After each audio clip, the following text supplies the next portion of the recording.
Hello, എന്താടാ പരിപാടി? അപ്പം നമ്മൾ ഇവിടെ ബഹ്റൈനിലാണല്ലോ. അപ്പോൾ ഇവിടെ ഏഷ്യൻ യൂത്ത് ഗെയിംസ് നടക്കുന്നുണ്ട്. അപ്പം ഞങ്ങൾ വേറൊരു വഴിക്ക് പോയപ്പോൾ അവിടെയും കൂടെ ഒന്ന് കയറാമെന്ന് വിചാരിച്ച്. അവിടെ കയറുകയെന്ന് വെച്ചാൽ ഞങ്ങൾ മനഃപൂർവ്വം അങ്ങോട്ട് കയറണമെന്ന് വിചാരിച്ചല്ല. അതിൻ്റെ അടുത്ത് എത്തിയപ്പോൾ കുറേ ഫ്ലാഗ്സും നമ്മുടെ ഇന്ത്യൻ ഫ്ലാഗൊക്കെ അവിടെ കിടന്ന് കാറ്റത്ത് ആടുന്ന കണ്ടു. അപ്പോൾ നമുക്കൊരു കൗതുകം, എന്നാൽ പിന്നെ അങ്ങ് കയറി കണ്ടാലോ. അങ്ങനെ നമ്മൾ ആ എക്സിബിഷൻ വേൾഡിലേക്ക് പോവുകയാണ്. എക്സിബിഷൻ വേൾഡെന്ന് പറഞ്ഞാൽ ആ നേരെ ഓപ്പോസിറ്റ് കാണുന്ന ആ ഗ്ലാസ് ഇട്ടിരിക്കുന്ന ആ ബിൽഡിംഗ് ആണ്. ഇതൊക്കെ അത്ലറ്റ്സിന് വേണ്ടിയിട്ടുള്ള സ്ഥലങ്ങളാണ്. ഇതാ അങ്ങോട്ട് നോക്കിയേ, ആരാ അവിടെ? നമ്മുടെ ഇന്ത്യൻ ഫ്ലാഗാണ്. അത് കണ്ടപ്പോൾ എനിക്ക് ഭയങ്കര ഒരു നിർവൃതിയായി.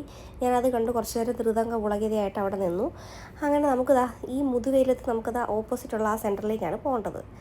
അപ്പോൾ അവിടെയും ഈ ചാമ്പ്യൻഷിപ്പിൽ പങ്കെടുക്കുന്ന എല്ലാ ആൾക്കാരുടെയും എല്ലാ നേഷൻസിൻ്റെയും ഫ്ലാഗ് ഒടിച്ചിട്ടുണ്ട്. ഇത് ഞാൻ നിങ്ങളെ ഇവിടുത്തെ റോഡ് കാണിച്ചതല്ല, വെയിൽ കാരണം കണ്ണ് കറങ്ങിപ്പോയതാണ്. അപ്പോൾ നമ്മൾ നേരെ അങ്ങോട്ടേക്കാണ് ചെല്ലേണ്ടത്. ഇവിടെ ലെഫ്റ്റ് സൈഡിൽ തന്നെ ഈ അത്ലറ്റ്സിനൊക്കെ വന്നിരിക്കാനായിട്ടുള്ള ഒരു ഹബ്ബൊക്കെ ഉണ്ട്. അപ്പോൾ ഞാനിപ്പോൾ അതിൻ്റെ ഒരു ഇതും കൂടെ കാണിക്കാം നിങ്ങളെ. അപ്പോൾ ഞാൻ പിന്നെയും ഭയങ്കര വെയിലാണ്, തലയൊക്കെ കിറങ്ങി പോവാണ്. അപ്പോൾ റോഡിലെ വിഷ്വൽസ് ഞാൻ ഷൂട്ട് ചെയ്തതല്ല മനഃപൂർവ്വം, തല കറങ്ങിയിട്ട് അങ്ങനെ ഫോൺ കമന്നു പോയതാണ്. അങ്ങനെ നമ്മളിത് അങ്ങോട്ട് പോവുകയാണ്. ഞാൻ പറഞ്ഞ അത്ലറ്റ്സ് ഹബ്ബാണിത്. അപ്പോൾ അവിടെ 42 നേഷൻസാണ് പങ്കെടുക്കുന്നത്. 42 നേഷൻസിൻ്റെയും ഫ്ലാഗൊക്കെ അവിടെ ഇങ്ങനെ കുത്തി വെച്ചിട്ടുണ്ട്. അതിലൊരു ഫ്ലാഗാണ് നമ്മുടെ ഫ്ലാഗ് ഞാൻ കാണിച്ചു തന്നത്. അങ്ങനെ നമ്മൾ ഒരുവിധം റോഡൊക്കെ ക്രോസ് ചെയ്ത് അവിടെ ഇഷ്ടംപോലെ സെക്യൂരിറ്റീസും ഗാർഡ്സും ഒക്കെ ഉണ്ട് നമ്മളെ റോഡ് ക്രോസ് ചെയ്യാൻ ഹെൽപ്പ് ചെയ്യാനൊക്കെ കേട്ടോ. അപ്പോൾ നമ്മളെപ്പോൾ അവിടെ പോയി നിന്നാലും ആൾ നമുക്ക് കൈ കാണിച്ച് നമ്മളെ ക്രോസ് ചെയ്യിപ്പിക്കും. ഇതാണ് നമ്മുടെ എക്സിബിഷൻ വേൾഡിൻ്റെ മെയിൻ എൻട്രൻസ്. ഇതിനകത്ത് വെച്ചാണ് നമ്മുടെ പ്രോഗ്രാം നടക്കുന്നത്. ഓരോ ഹോളിലും ഓരോ ഇവൻ്റ് ആയിട്ടാണ് നടക്കുന്നത്. നമ്മളിതൊന്നും അറിഞ്ഞിട്ടല്ല പോയത്. നമ്മൾ പട്ടി എന്തൊക്കെയോ വന്നാലും അങ്ങോട്ട് പോയി. എന്നിട്ട് നമ്മൾ ഓരോന്ന് കണ്ടുപിടിച്ച് അവിടെ കയറി ചെന്നപ്പോഴാണെങ്കിലും ഇതാ ഇങ്ങനെ എൻട്രൻസിൽ തന്നെ ഫ്ലാഗ്സ് ഞാൻ നേരത്തെ പറഞ്ഞ പോലെ ഇതാ നമ്മുടെ ഇന്ത്യൻ ഫ്ലാഗ് ഞങ്ങൾ കണ്ടുപിടിച്ചു. അങ്ങനെ നമ്മൾ ഓരോ ഫ്ലാഗ്സും കവർ ചെയ്ത് ആ എൻട്രൻസ് കഴിഞ്ഞ് നമ്മൾ അകത്തേക്ക് പോകണം. ഇവിടെ റൈറ്റ് സൈഡിലേക്ക് പോകുമ്പോഴും ലെഫ്റ്റ് സൈഡിലേക്ക് പോകുമ്പോഴും ഓരോ ഹോൾസ് ഉണ്ട്. അവിടെ ഓരോരോ ഇവൻറ്റ്സ് ആയിട്ടാണ് നടക്കുന്നത്. അപ്പോൾ നമുക്ക് ഇതിൻ്റെ ടിക്കറ്റ്സൊക്കെ ഇൻസ്റ്റഗ്രാമിൽ ഏഷ്യൻ യൂത്ത് ഗെയിംസിൻ്റെ ഇൻസ്റ്റഗ്രാം പേജിൽ നമുക്ക് കാണാൻ പറ്റും. അപ്പോൾ ആ ഒഫീഷ്യൽ വെബ്സൈറ്റിൽ കയറിയിട്ട് പൈസയൊന്നുമില്ല, ഫ്രീ ആയിട്ട് നമുക്ക് ആ ടിക്കറ്റ് ബുക്ക് ചെയ്ത് കഴിഞ്ഞാൽ നമുക്ക് ഇതിൻ്റെ എല്ലാ ഇവൻറ്റ്സും കാണാൻ പറ്റും. ഇപ്പോൾ കണ്ടോ, ഹോൾ എന്നൊക്കെ എഴുതി വെച്ചിരിക്കുന്നത് കണ്ടോ, welcome to Asian youth games എന്നൊക്കെ പറഞ്ഞ് അവിടെ എഴുതി വെച്ചിട്ടുണ്ട്. അപ്പോൾ ഇവിടെ നമുക്ക് ഒരുപാട് രാജ്യത്തെ കുട്ടികൾ വന്ന് പങ്കെടുക്കുന്നതാണ്. അപ്പോൾ നമ്മൾ ഒത്തിരി നാഷണാലിറ്റീസിലുള്ള ആൾക്കാരെയും ഒക്കെ കാണാൻ പറ്റും കേട്ടോ ഇവിടെ വന്നേ. പിന്നെ ഞാൻ ആദ്യമായിട്ടാണ് ഇങ്ങനെ ഒരു ഈവൻറ്റിന് പോകുന്നത്. അപ്പോൾ നല്ലൊരു എൻ്റർടൈൻമെൻറ്റ് ഉണ്ടായിരുന്നു. അപ്പോൾ അതുകൊണ്ട് ആ സൈഡിലൊരു കാളക്കൂട്ടൻ ഇരിക്കുന്നത്, അതുപോലെ ഓരോ ഇവൻറ്റിൻ്റെയും പടം അതിൻ്റെ ഫ്രണ്ടിൽ വെച്ചിട്ടുണ്ടായിരിക്കും. പിന്നെ അത്രയും പൊക്കത്തിലൂടെ ചെടി കയറ്റി വെച്ചിരിക്കുന്നത് കണ്ടപ്പോൾ നല്ല രസം തോന്നി. പിന്നെ അതാ മുന്നോട്ട് പോകുമ്പോൾ നമ്മൾ വേറൊരു ഇവൻറ്റ് കാണാൻ വേണ്ടിയിട്ടാണ് പോകുന്നത്. നമ്മൾ ഇവൻറ്റ് കാണാൻ പോകുമ്പോൾ നമുക്കിതിന് ടിക്കറ്റ് എടുക്കണമെന്നോ പിന്നെ ഇതെങ്ങനെ എടുക്കേണ്ടതെന്നോ ഒന്നും അറിയത്തില്ല. പക്ഷേ അതിൻ്റെ ഫ്രണ്ടിലൊക്കെ ഇതിൻ്റെ സംഘാടകർ നിൽപ്പുണ്ട്. അവർ നമുക്കെല്ലാം നല്ല അടിപൊളിയായിട്ട് പറഞ്ഞു തരും. അപ്പോൾ ഞങ്ങളിതാ ഇതിന് ഫസ്റ്റ് കണ്ട ഒരു സ്ഥലത്തേക്ക് നമ്മളങ്ങ് കയറി. അപ്പോൾ അവർ ടിക്കറ്റൊക്കെ നമുക്ക് എങ്ങനെ എടുത്ത് തരണ്ടേന്നൊക്കെ വെച്ച് എടുത്തു തന്നു. പക്ഷെ ഞങ്ങളുടെ കഷ്ടകാലത്തിന് ഞങ്ങൾ അവിടെ ചെന്നപ്പോൾ ഈ ഗെയിം അവസാനിച്ച് ആ പയ്യൻ വിജയിയായിട്ട് പുറത്തോട്ടിറങ്ങുന്ന രംഗമായിരുന്നു. അങ്ങനെ ഞങ്ങൾ അവിടെ നിന്ന് പിന്നെ നമുക്ക് വേറെ വഴിയില്ല. പിന്നെ ആ പയ്യൻ പോകുന്നവരെ നമ്മളവിടെ അങ്ങ് ഇരുന്ന്. പിന്നെ ഞാൻ അതിനകത്ത് എങ്ങനെയാണ് അതിൻ്റെ സെറ്റപ്പ് എന്നൊക്കെ, അവരൊക്കെ ജഡ്ജസാണ് കേട്ടോ, ഈ ഇവൻ്റ് മാർക്കിട്ട ജഡ്ജസ്. അങ്ങനെ പിന്നെ നമ്മൾ BBC ന്യൂസുകാരൊക്കെ വന്ന് ന്യൂസ് റിപ്പോർട്ട് ചെയ്യുന്നതും പിള്ളേർ അത്ലറ്റ്സൊക്കെ ഇവിടെ ബോധം കെട്ട് കിടക്കുകയാണ് അവർ ഗെയിംസൊക്കെ കഴിഞ്ഞിട്ട്. ഇതിനകത്ത് തന്നെ ഒരുപാട് ഫുഡ് കോർട്ട്സും കാര്യങ്ങളൊക്കെ ഉണ്ട് കേട്ടോ, അവർക്ക് ഫ്രഷപ്പ് ആവാനും അങ്ങനത്തെയൊക്കെ. പിന്നെ നമ്മളിതാ അടുത്ത സ്ഥലത്തേക്കാണ് പോകുന്നത്. ഇപ്പോൾ ഇതാ അവിടെ വേറൊരു കാളക്കൂട്ടം ഇരിക്കുന്നുണ്ടോ. അപ്പോൾ നമ്മൾ ബോക്സിങ് കാണാൻ വേണ്ടിയിട്ടാണ് പോകുന്നത്. അപ്പോൾ അതാകുമ്പോൾ കുറച്ച് എൻ്റർടൈൻമെൻ്റ് ഉണ്ടല്ലോ. അപ്പോൾ നമ്മൾ മറ്റേ ഓൾറെഡി ഇവൻറ്റ് കഴിഞ്ഞിടത്തിരുന്ന് തന്നെ ടിക്കറ്റ് ബുക്ക് ചെയ്തായിരുന്നു. അങ്ങനെ നമ്മൾ ഇതിനകത്തേക്ക് പോകണതുണ്ട്. ഫ്രണ്ടിൽ ഹെൽപ്പ് ഡെസ്ക് ഒക്കെ ഉണ്ട്, അവർ നമുക്ക് പറഞ്ഞു തരും എങ്ങോട്ടാണ് പോകേണ്ടത്, എങ്ങനെയാണ് പോകേണ്ടതെന്നൊക്കെ. അപ്പോൾ നമ്മളിവിടെ എൻട്രൻസിൽ ടിക്കറ്റൊക്കെ കാണിച്ച് സ്കാൻ ചെയ്തതിന് ശേഷം നമ്മൾ അകത്തേക്ക് കയറുവാണ്. അതേക്ക് കയറുമ്പോൾ ബോക്സിങ് കോമ്പറ്റീഷനാണ്. നല്ല അടിപൊളിയായിട്ട് ഇടിയും ഇതൊക്കെ നമുക്ക് കാണാം. അപ്പോൾ എന്തായാലും നമ്മൾ ടി വിയിലൊക്കെ പണ്ട് കുഞ്ഞായിരിക്കുമ്പോൾ കാണാറുണ്ടല്ലോ, നമ്മൾ ആങ്ങളമാരുള്ള പെങ്ങന്മാരെല്ലാവരും എന്തായാലും ഇത് കണ്ടിരിക്കും.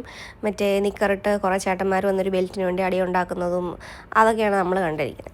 അപ്പോൾ നമ്മൾ ബോക്സിങ് കാണാൻ വേണ്ടിയിട്ട് കയറി.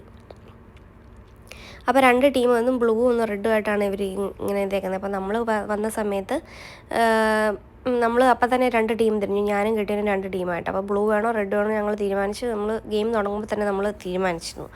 അപ്പോൾ ഇവർ ഓരോ റൂൾസ് ആൻഡ് റെഗുലേഷൻസ് ഒക്കെ പറഞ്ഞ് നല്ല രസമായിരുന്നു കേട്ടോ അത് കാണാൻ വേണ്ടിയിട്ട്. നമ്മൾ മറ്റേ ടി വിയിൽ പണ്ട് കൊച്ചിലെ കണ്ടുകൊണ്ടിരുന്ന ഇടി പോലല്ല കേട്ടോ, ഇവർ കുറേ നിയമങ്ങളൊക്കെ ഉണ്ട്. മറ്റെന്ന് പറഞ്ഞാൽ ഒരുത്തൻ വരുന്നു, അവൻ മറ്റവൻ്റെ കാലേ വാരി നിലത്തടിക്കുന്നു, അവൻ്റെ ഗേൾ ഫ്രണ്ട് വരുന്നു, അവളും കയറുന്നു, അവക്കിട്ടും കിട്ടുന്നിടി. ഇവിടെ അങ്ങനൊന്നുമില്ല. രണ്ട് സൈഡിലും അവരുടെ കോച്ചുമാരിരിപ്പുണ്ട്, പിന്നെ ജഡ്ജസ് ഫ്രണ്ടിലിരിപ്പുണ്ട്, പിന്നെ ഇവരെല്ലാം കൂടെ വരുന്നു, അങ്ങനെ ഇടി തുടങ്ങുന്നു. അങ്ങനെയാണ് നമ്മൾ പിന്നെ എല്ലാം പടപടാന്ന് കാര്യങ്ങൾ കഴിയും. പക്ഷെ നമുക്കിങ്ങനെ റൂൾസ് വയലേറ്റ് ചെയ്തൊന്നും ഇടിക്കാനോ അങ്ങനെയൊന്നും പറ്റത്തില്ല. എന്തെങ്കിലും ഇത് കണ്ടാൽ അവർക്ക് ഫൗൾ ആകുകയോ അവരുടെ പോയിൻറ്റ്സ് പോവുകയൊക്കെ ചെയ്യും. അപ്പോൾ അതാ റഫറി വന്നു, അവർ രണ്ട് ടീംസ് വന്നു. അങ്ങനെ ഇപ്പോൾ ഈ റൗണ്ടിൽ എനിക്ക് തോന്നുന്നത് ബ്ലൂ ആണ് ജയിക്കുന്നതെന്നാണ് എൻ്റെ ഓർമ്മ ശരിയാണെങ്കിൽ. ബ്ലൂ ആണ് ജയിക്കുന്നത്.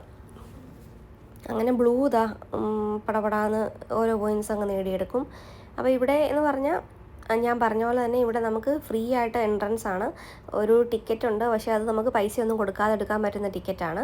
ഇൻസ്റ്റാഗ്രാം പേജിൽ ഏഷ്യൻ യൂത്ത് ഗെയിംസ് എന്ന് അടിച്ചു കഴിഞ്ഞാൽ അവരുടെ ബയോയിലുള്ള ആ ലിങ്കിൽ ടച്ച് ചെയ്താൽ നമുക്ക് ടിക്കറ്റ് ബുക്ക് ചെയ്യാൻ പറ്റും. അപ്പോൾ എല്ലാവരും ഇവിടെ ഫ്രീ ആയിട്ടൊക്കെ ഇരിക്കുന്നവരൊക്കെ ഉണ്ടെങ്കിൽ നമുക്കിത് കാണാം. 31 വരെ നമുക്ക് ഈവൻറ്റ്സ് നടക്കുന്നുണ്ട്. ഓരോ ഹോളിൽ ഓരോരോ ഈവൻറ്റ്സ് ആയിട്ട് നമുക്ക് ഏതാണോ കാണണം എന്ന് ആഗ്രഹമുള്ളത് അതിൻ്റെ ഫ്രണ്ടിൽ പോയി നിന്ന് നമുക്കിത് കണ്ട് എൻജോയ് ചെയ്യാം. ഇതൊക്കെ ഒരു രസമല്ലേ, ലൈഫിലൊക്കെ ഒരു തവണയെങ്കിലും നമ്മളിതൊക്കെ കാണാൻ പോകുള്ളൂ. നമ്മൾ മനഃപൂർവ്വം കാണണമെന്ന് വിചാരിച്ച് പോയതുമല്ല, അപ്പത്തോഷം നമ്മളിവിടെ എത്തിപ്പെട്ടു, അങ്ങനെ കണ്ടതാണ്. പക്ഷെ കണ്ടത് എനിക്ക് തോന്നുന്നു നന്നായിട്ടുണ്ട്. നമ്മൾ ലൈഫിൽ പിന്നെ നമ്മൾ ഇതിന് വേണ്ടിയിട്ട് അത്ലറ്റിക് ഗെയിംസ് ഇതൊന്നും നമ്മൾ കാണാൻ പോകാറില്ലല്ലോ. അങ്ങനെ കണ്ടപ്പോൾ എനിക്ക് ഭയങ്കര സന്തോഷം തോന്നി, ഭയങ്കര എൻ്റർടൈൻമെൻ്റ് ആയിട്ട് തോന്നി. അങ്ങനെ ഒരു റൗണ്ട് കഴിഞ്ഞു, അടുത്ത റൗണ്ട് കഴിഞ്ഞു, അങ്ങനെ ഓരോ റൗണ്ട്സ് കഴിയുന്നതനുസരിച്ച് ഇവർക്ക് പോയിൻറ്റ്സ് കൂടി വരും. അങ്ങനെ ഏറ്റവും കൂടുതൽ പോയിൻ്റ് ഉള്ള ആൾ ഇവിടെ വിന്നറാവും. പക്ഷേ ഇവിടെ മറ്റേ ബെൽറ്റൊന്നും അല്ല ഗിഫ്റ്റ് കിട്ടുന്നത്, മെഡലാണെന്ന് തോന്നുന്നു. ഗോൾഡും സിൽവറും ബ്രോൺസും ഒക്കെയാണ് ഇവർക്ക് മെഡൽ കിട്ടുന്നത്. അപ്പോൾ ഓരോരോ ഇത് കഴിയുമ്പോഴും അവർ ഫൗള് കാണിക്കുമ്പോഴും അവർ എന്തെങ്കിലും തെറ്റ് ചെയ്യുമ്പോഴും പിന്നെ ഒരാൾക്ക് പോയിൻ്റ് കിട്ടുമ്പോഴും ഒക്കെ റഫറി വന്ന് അവരെ മാനേജ് ചെയ്യുന്നുണ്ട്. പിന്നെ അവരുടെ ടീം ലീഡേഴ്സ് വന്ന് ഓരോ സൈഡിലും വന്നിരുന്ന് ഓരോ റൗണ്ട്സ് കഴിയുമ്പോഴും അവർക്ക് മോട്ടിവേഷൻ കൊടുക്കുന്നുണ്ട്. അവരൊക്കെ ടവൽ വെച്ച് അവരെ തുടച്ചു കൊടുക്കുന്നു, അവർക്ക് എന്തെങ്കിലും പരിക്ക് പറ്റിയോ നോക്കുന്നു. അങ്ങനെയൊക്കെ എനിക്ക് തോന്നുന്നു നല്ലൊരു കാണേണ്ട ഒരു കാഴ്ച തന്നെയാണ്. നമുക്കിതൊക്കെ വല്ലപ്പോഴൊക്കെ അല്ലേ കാണാൻ പറ്റുള്ളൂ. അങ്ങനെ റിപ്പോർട്ടേഴ്സൊക്കെ കറക്റ്റ് ടൈമിങ്ങിന് തന്നെ ഓരോന്നും ലൈവായിട്ടൊക്കെ ഞങ്ങൾക്ക് ഇന്ത്യയുടെ എന്തെങ്കിലും ഒരു ഇവൻറ്റ് കാണണമെന്നുണ്ടായിരുന്നു. പക്ഷേ അത് എപ്പോഴാണ് എങ്ങനെയാണ് നടക്കുന്നതെന്നൊന്നും നമുക്ക് അവിടെ നിന്ന് കണ്ടുപിടിക്കാൻ പറ്റില്ല. അതുകൊണ്ട് തന്നെ നമ്മൾ അതിനു വേണ്ടി പോയതും അല്ലാത്തതുകൊണ്ട് പിന്നെ ഞങ്ങൾ പെട്ടെന്ന് തന്നെ അങ്ങ് പോകാമെന്ന് വെച്ചു. അങ്ങനെ ഈ ഇവൻ്റ് എങ്ങനെയാലും കണ്ടു തീർക്കണമെന്ന് വെച്ചു. അങ്ങനെ ഈ മത്സരം കഴിഞ്ഞു. അപ്പോൾ ആ ബ്ലൂ പയ്യനാണ് ജയിച്ചത്. റെഡ് പയ്യൻ പാവം കരയുമാണ്. എന്തായാലും ആ ബ്ലൂ ജയിച്ചു കേട്ടോ. അപ്പം ഞാൻ ബ്ലൂവിൻ്റെ ടീമായിരുന്നു, എന്തായാലും ഞാൻ ജയിച്ചു. അങ്ങനെ നമ്മൾ ആ ഒരു ഗെയിം സക്സസ്ഫുള്ളി കണ്ടു കഴിഞ്ഞ് നമ്മൾ പുറത്തേക്ക് ഇറങ്ങി നമ്മൾ തിരിച്ചു പോവുകയാണ്. അപ്പോൾ ഇവിടെ എല്ലാം റോഡിൽ ഇങ്ങനെ ഈ ഈവൻറ്റ് നടക്കുന്നതിനെ പറ്റി ഫ്ലെക്സും ഒക്കെ വെച്ചിട്ടുണ്ട്. അപ്പോൾ നമുക്ക് ആൾക്കാർക്ക് ഗൈഡ് ചെയ്യാൻ വേണ്ടിയിട്ടൊക്കെ. അങ്ങനെ നമ്മളതും കഴിഞ്ഞിട്ട് പയ്യെ വീട്ടിലേക്ക് പോവുകയാണ്. അപ്പോൾ ഞാനിപ്പോൾ റൈറ്റ് സൈഡിൽ ഒരു സംഭവം കാണിച്ചു തരാമേ. ഈ റിഫൈനറീസ് മറ്റേ എണ്ണ ഖനനമൊക്കെ ചെയ്തിട്ട് അതിങ്ങനെ ഡീസലും പെട്രോളും ഒക്കെ ആക്കി മാറ്റുന്ന ഒരു സംഭവമുണ്ട്. അപ്പോൾ ഞാൻ ആ റിഫൈനറീസ് നിങ്ങളെ കാണിച്ചു തരാം. ഒരു ദിവസം ഞങ്ങൾ ആ റിഫൈനറിയുടെ ഒരു ഏരിയയിൽ പോയിട്ടുണ്ട്. പക്ഷേ ഞാൻ അതിൻ്റെ വീഡിയോ എടുക്കാൻ പറ്റില്ല, അവിടെ എണ്ണ കുഴിച്ചെടുക്കുന്ന ഒരു സംഭവം. അപ്പോൾ ഇനി എപ്പോഴെങ്കിലും ഞാൻ ആ ഏരിയയിലേക്ക് പോകുമ്പോൾ നിങ്ങളെ കൂടെ അത് ഞാൻ കാണിച്ചു തരാവേ. ഇതാണ് ഞാൻ പറഞ്ഞ ആ സംഭവം. മറ്റേ ഇങ്ങനെ കണ്ടില്ലേ റിഫൈനറീസ് എന്ന് ഞാൻ പറഞ്ഞില്ലേ, അവർ ആ ഫ്രണ്ടിൽ കാണുന്ന ബസ് സ്റ്റോപ്പാണ് കേട്ടോ. നല്ല രസമാണ്, അതിനകത്ത് AC ഒക്കെ ഉണ്ട്. നമ്മുടെ അവിടത്തെ പോലെ അല്ലല്ലോ, ഇവിടെ ക്ലൈമറ്റ് ഭയങ്കര ചൂടായതുകൊണ്ട് തന്നെ AC ഇവിടെ കോമൺ ആയിട്ട് നമ്മുടെ നാട്ടിലെ ഫാൻ പോലെയാണ് ഇവിടെ AC എല്ലായിടത്തും ഉണ്ട്. അങ്ങനെ ഞങ്ങൾ പയ്യെ എല്ലാ ഈവൻറ്റ്സും കണ്ടു കഴിഞ്ഞ് വീട്ടിലേക്ക് പോകാൻ തീരുമാനിച്ചു.